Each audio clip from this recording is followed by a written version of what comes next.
30% discount at Stone Stopper by Moonstone TM. Find us at moonstonenutrition.com. Here radio. Stone Stopper by Moonstone TM is a doctor-developed, science-backed kidney health solution with 30 MEq of alkali citrate to prevent kidney stones. Available in powders and capsules. Enjoy an exclusive discount with my promo code moonstonenutrition.com for radio to get 30% discount. Other shows we have for you to enjoy at myclassicradio.net. The Avengers was most certainly not a household name in South Africa prior to the radio series. With no national television service until 1976, the mechanism simply was not present in the country to show television programs to mass audiences. While many other countries reveled in the filmed adventures of John Steed and company, South Africa was not equipped to join in the fun.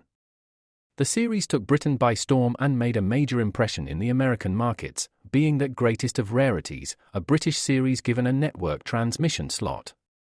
However, as a filmed series, rather than a videotaped one, The Avengers was able to gain a modicum of exposure in South Africa through film rentals. Come and listen at myclassicradio.net. Good evening. This is Crime Classics. I am Thomas Hyland with another true story of crime. Listen. That's the way the doorbell sounded at number 14 Pembroke Street in Glasgow, Scotland. That's the way it sounded if a fellow was impatient. If he had just come home from Madeline Smith's house on a March day in 1857 and really wanted in. His name was Pierre-Émile Langelier, and the door was in his way. Why didn't someone answer anyway? Here comes his landlady. She gasped because Pierre was her favorite lodger, and he looked terrible. Awful, standing there in the doorway, swaying, before he fell on his face. Dead. Tonight, my report to you on Madeline Smith, Maid or Murderess. Which? Crime Classics, a series of true crime stories from the records and newspapers of every land, from every time. Your host each week, Mr. Thomas Hyland, connoisseur of crime, student of violence, and teller of murders. Now, once again, Mr. Thomas Hyland.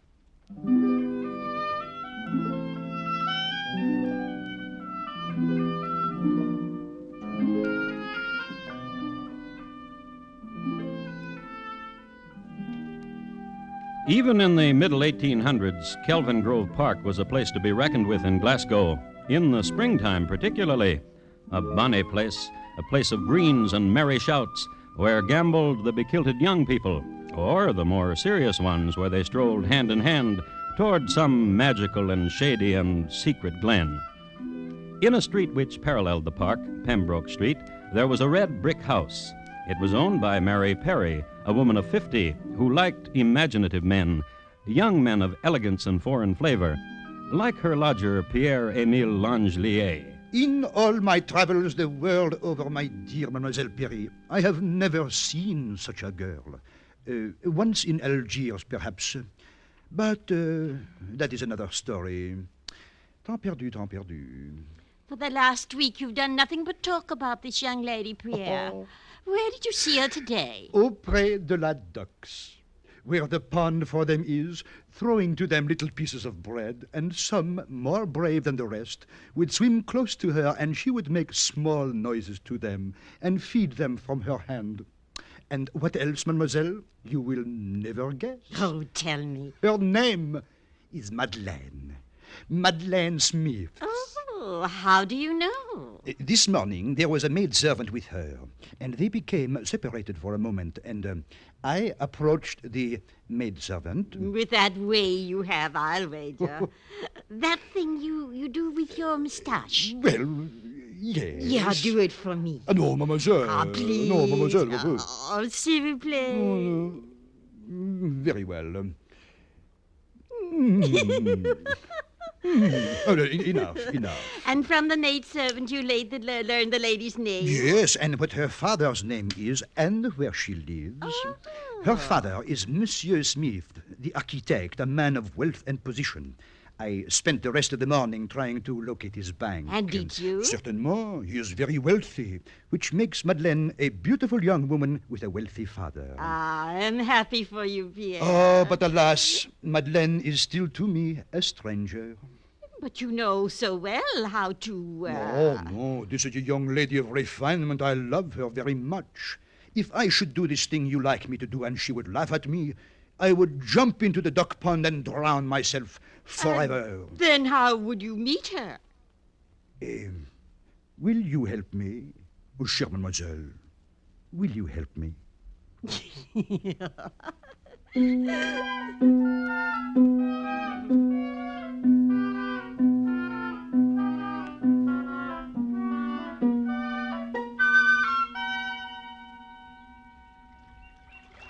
Oh, greedy, greedy, greedy. Oh, very well. Here's one for you. Here now. Here's some bread. Here you are, you lovelies. Bread for you, and you, and you. Isn't it a lovely day? I beg your pardon? I said, isn't it a lovely day? Oh, yes, it is. The ducks seem so, frisky today, don't they? Except Abby. See how she sulks there. Here, Addie. Here. Oh, sulky duck. Young miss, Yes? you come here every day, don't you? Why, yes. I watch you from my window from across the street. Why, whatever for? Oh, such a young thing and beautiful you are, which is such a joy to an old lady such as I. To an... What's the matter? I have a pain. Oh, dear. Where? The nasties. They come on me. I think I'll faint. Oh, my. I'll help you over to the bench. And here, put your arm about my waist and... Careful now. Dear ladies, may I be of some assistance?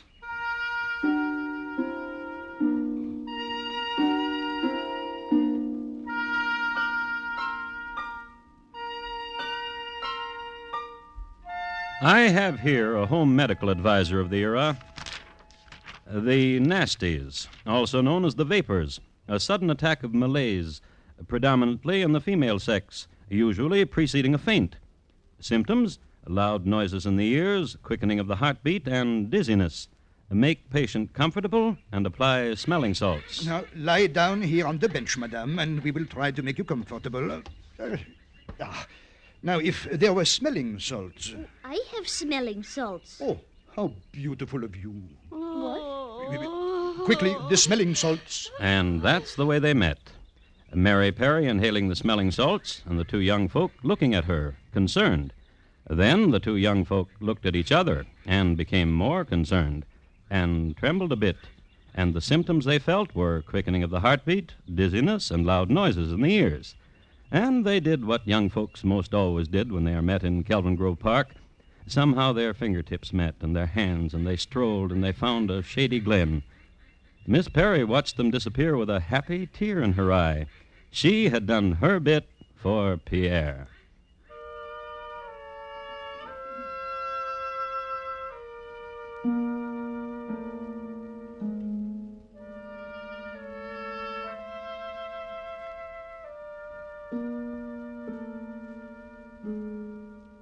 Things went so well between the two young people that a couple of weeks later, this was the state of affairs.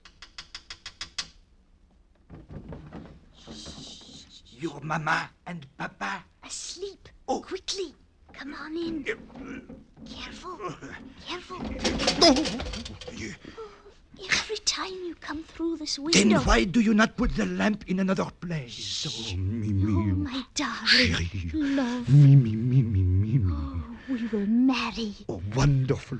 Oh, Mimi. Right away. Then you've talked to your mama and your papa. Yes. And they are happy. They are overjoyed. No, But you said... we can still get married. You have a job and I'll work and... You?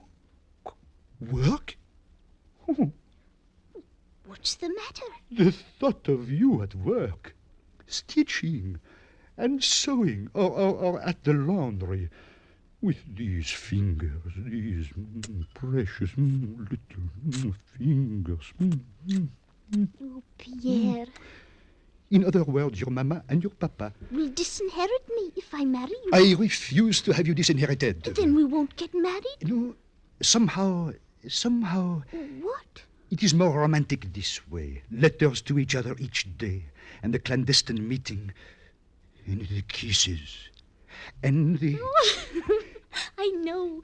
The hot chocolate. Oh, yes. It should be boiling now. I'll bring it to you.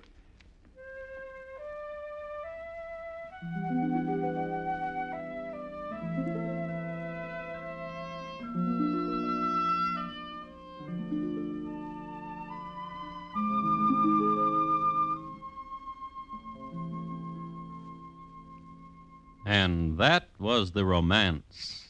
My own beloved, you have just left me. Oh, sweet darling, at this moment my heart and soul burns with love for thee, my own sweet one. Oh, what would I not give at this moment to be your fond wife? I love you with all my heart and soul, sweet love. To which her lover answered, My dearest, beloved Mimi, since I saw you, I have been wretchedly sad. Think of the consequences if I were never to marry you. What reproaches I should have, Mimi. However, as soon as your papa pledges not to disinherit you, there will be a wedding the likes of which... and the meetings. Oh, passe du temps. And the nourishment. Ah, oh, Mimi, the hot chocolate of my Mimi is... Oh, Pierre. oh my darling. No, listen. Yes? We have been meeting like this for 6 months now. 6 months of paradise and bliss and When will we marry? Has your father changed his mind? Today my father introduced me to a young man. Who will quickly fall in love with you and die in despair for your love. Oh, Mimi. Wait. Mimi. Why? His name is William Minnock, and he is handsome and he is rich. And? Oh, Pierre, I do wish we could get married.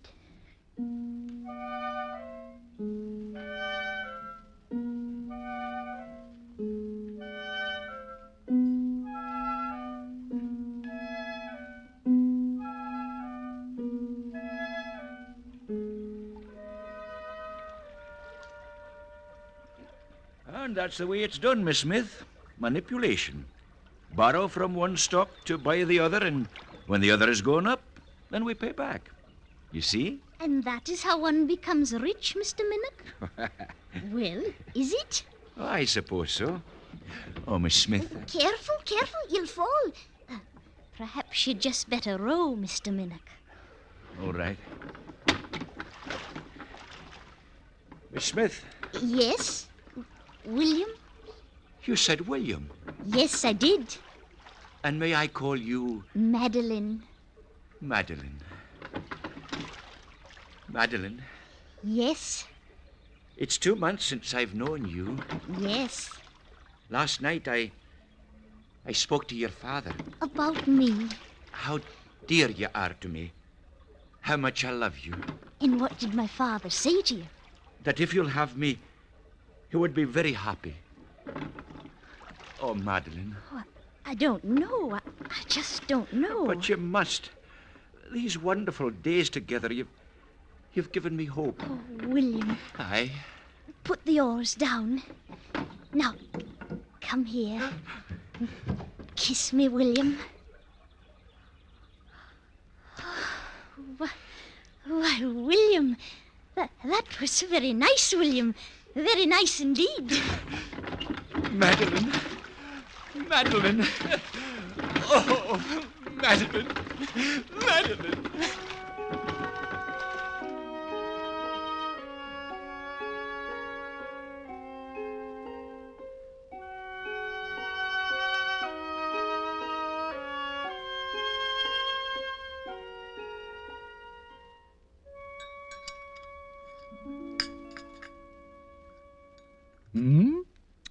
Better and better gets your hot chocolate, chérie. My sweetheart, my love. There is something I must ask you, Pierre. Yes. My letters. I have saved every one. I want them back. But why, my pigeon? Well, I think sometimes of what I've written to you, and such outpourings. But your outpourings are from my eyes alone. Oh, give them back to me. No. But why not? I will tell you why not, little dove. If you look with love at another man, I will take the letters to your father and prove to him that your love for this another man is a passing thing, and that your love is only for me, your true love, who you will marry as soon as your father puts aside a suitable dowry for you. I see. Of course you do. You are blackmailing me, Pierre. Oh, love, come to me. Kiss me, kiss me. How cool your lips are, love.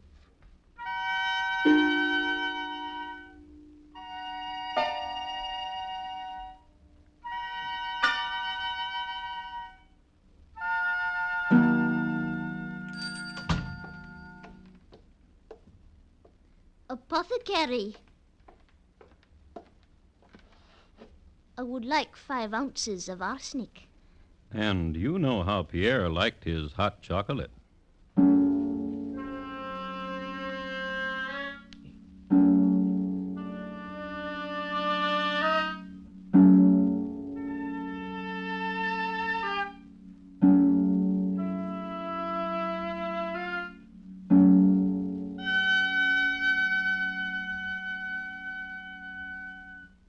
You are listening to Crime Classics and your host, Thomas Hyland. This Friday night, Mr. Keene, tracer of lost persons, will be looking for a killer with purple hands. When a wealthy widow is killed, Mr. Keene uncovers the fact, fatal to her killer, that purple hands will reveal who was guilty. Don't miss CBS Radio's Mr. Keene in action this Friday evening over most of these same stations, taking on the case of murder and the killer with purple hands. And now, once again, Thomas Hyland and the second act of Crime Classics, and his report to you on Madeline Smith, Maid or Murderess, which?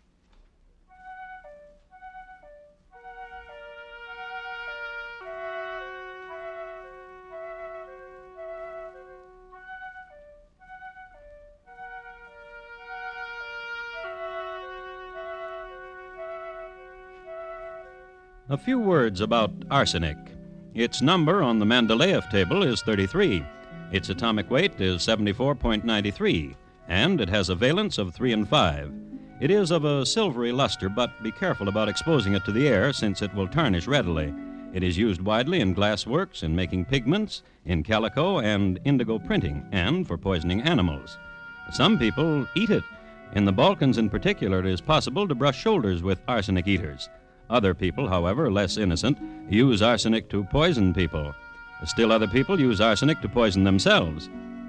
I would like to remind you that Madeline Smith, a beauty of Glasgow, Scotland, purchased 5 ounces of the stuff from McCunnert, the apothecary. But then arsenic was also used for the skin, as a clarifying agent, it is said. Madeline purchased it, went home, had dinner, chatted with her folks, waited for them to sleep, put some hot chocolate to a boil, returned to her room, waited a bit, and opened the window. Oh, chérie. My darling. Vraiment? What? Truly? Why, of course you are my darling. Then what about Monsieur Minot? What endearment did you name him? Guppy? Sweet bun? What? Lovey? Honey pie? Ginger snap? What? I have seen you. Spy. Because only I am a man in love. Therefore, I am capable of every ruse. What is spying to a man in love? If you loved me, you'd give me back my letters. Oh, letters. Oh, my darling, give them back to me. If I did, how would I keep my heart warm when you are not near to it? How would I be... Stop it. Of course. Now, come to me. No. Pierre. Yes, You are cruel. Cruel and gentle, sane and mad, the prerogatives of a man in love. Yet you would show those letters to my father. To your father, to your mother, to the man on the street, anything to keep you from another. Pierre, Yes, little pigeon. you say that you've seen me with Mr. Minnock. How? I was behind a bush in the park, near the glen that we used to know. And? I heard Monsieur Minoc ask over and over that you set a marriage date. I heard also your laughing, but I did not hear your saying no. Father said I might marry him, Pierre. Then tell your papa you do not wish it. Oh, Madeleine. Yes. This morning I read again your letters. Such letters, such warmth, such eagerness, such ardor, such... Oh. Is there chocolate, Mimi? Oh, always. I'll fetch it. Oh, little pigeon.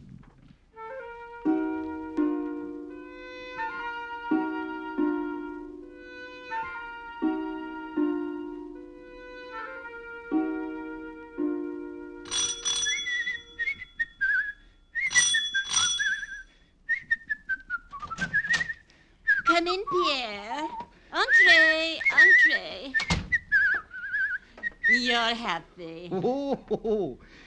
Your Madeline was, And you, me? the most perfect landlady in the whole world.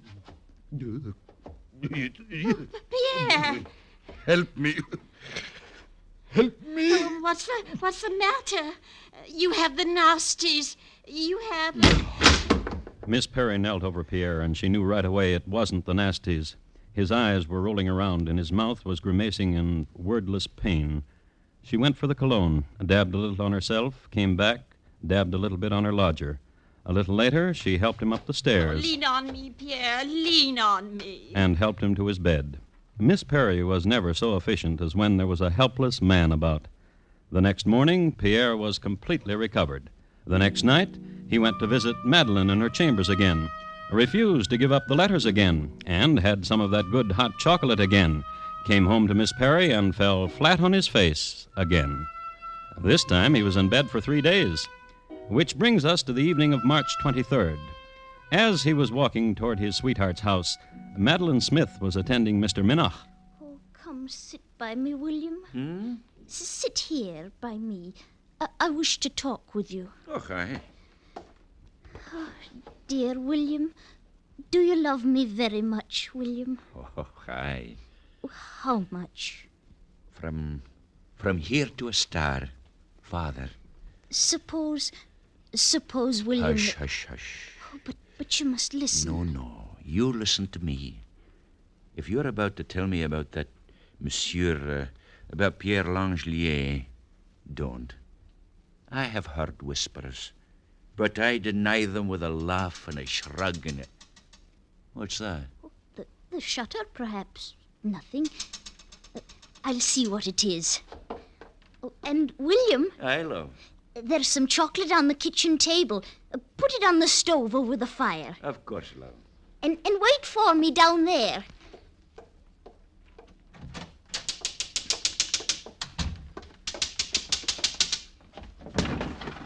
Chérie. Quickly, come in.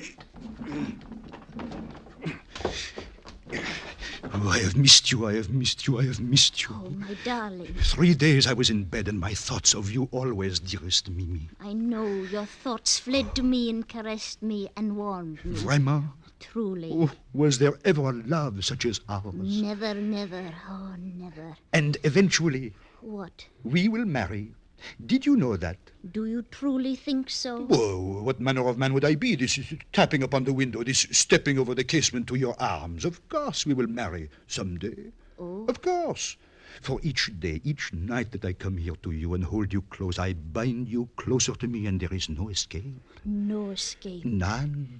Pierre, Yes. haven't you been feeling well? When I said to you I was in bed for 3 days. Why? From what illness? Of all over. Twice.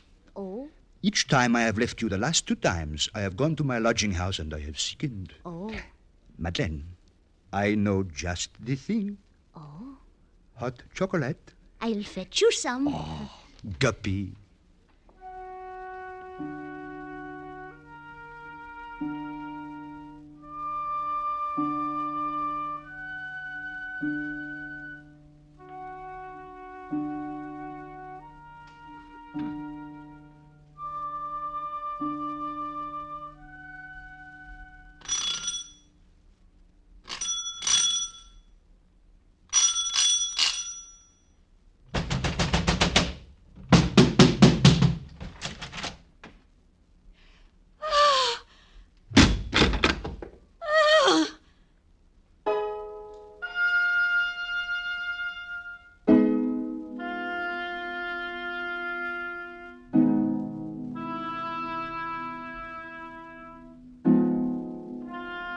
Pierre Émile Langelier, dead.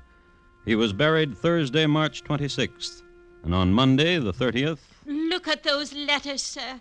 I told you she poisoned him. These letters, sir. They were in his room.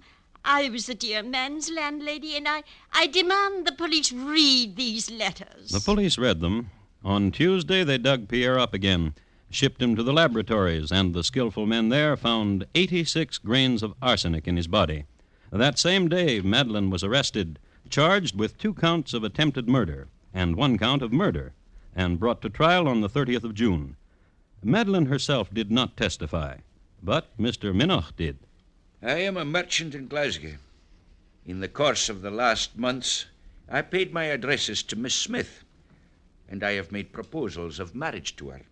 She accepted. I knew, of course, that she knew a man named Pierre-Émile Langelier, but I was unaware of an attachment or peculiar intimacy between she and this man. And of the letters this court has read, What of the letters, Mr. Minoch? I don't know what to say. Yes, I do. I'm shocked. I'm deeply shocked. The trial lasted 9 days. To one charge of attempted murder, Madeline Smith was found not guilty. To the other charge of attempted murder, the verdict brought in was not proven. To the charge of murder, the verdict, not proven. I want to congratulate you, Madeline, on your acquittal. Oh, and now we can be wed. Oh, no. I'm off to India. However, she did get married twice, and she came to America.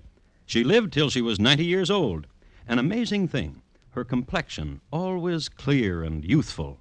She was a frequent sight at the drug counters, a big buyer of arsenic, wherever she was.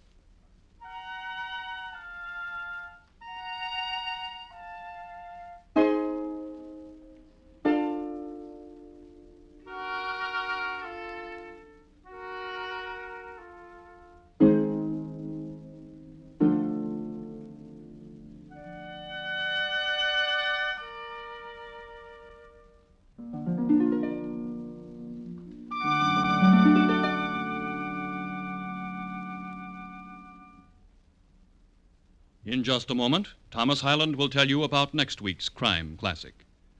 Madeline Smith, tonight's Crime Classic, was adapted from the original court reports and newspaper accounts by Morton Fine and David Friedkin. The music was composed by Bernard Herrmann and conducted by Wilbur Hatch, and the program is produced and directed by Elliott Lewis. Thomas Hyland is portrayed on radio by Lou Merrill. In tonight's story, Betty Harford was heard as Madeline, Florence Walcott as Mary, John Daner as Pierre, and William Johnstone as Minoch. Gil Warren speaking.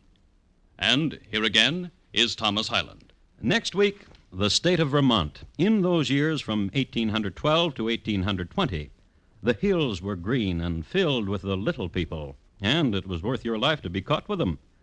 My report to you will be on the Bourne brothers and the hangman, a study in nip and tuck. Thank you. Good night. About 58 million of us will have to file our income tax returns to Uncle Sam's Collectors of Internal Revenue by March 15th. Taxpayers entitled to refunds will get them sooner by filing early. Every citizen, regardless of age, with 1953 income of $600 or more, must file a return. Returns should be complete and accurate, signed by taxpayers. Joint returns signed by both husband and wife. File your federal income tax return early. Assistance is free at any collector's office.